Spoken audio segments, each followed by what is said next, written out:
Au terme de cette table ronde autour du PND, on peut donc dire que la Côte d'Ivoire est un pays crédible aux perspectives économiques reluisantes. Une nouvelle image bien possible grâce en partie à la Banque mondiale. Le commentaire d'Alexis Ouedraogo.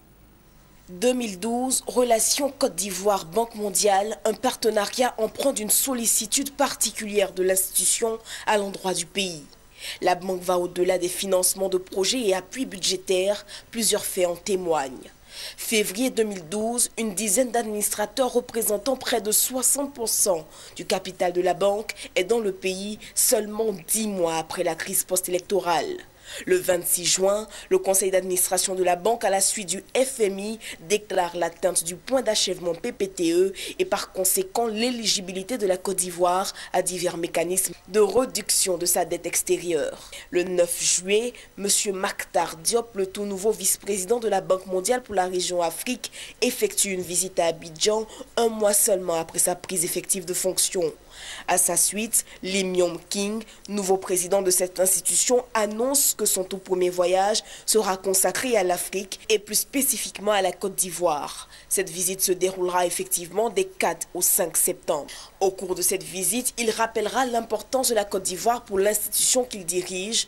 La Côte d'Ivoire, dira-t-il, est un pays fragile qui sort de crise, mais au-delà, occupe une position régionale charnière. L'aider équivaut à donner de l'espoir à une sous-région de plus de 100 millions d'âmes.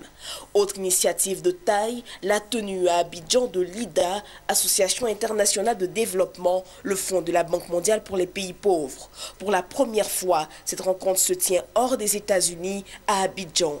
Une rencontre qui a attiré plus de 160 banquiers internationaux, hauts fonctionnaires et contributeurs au fonds.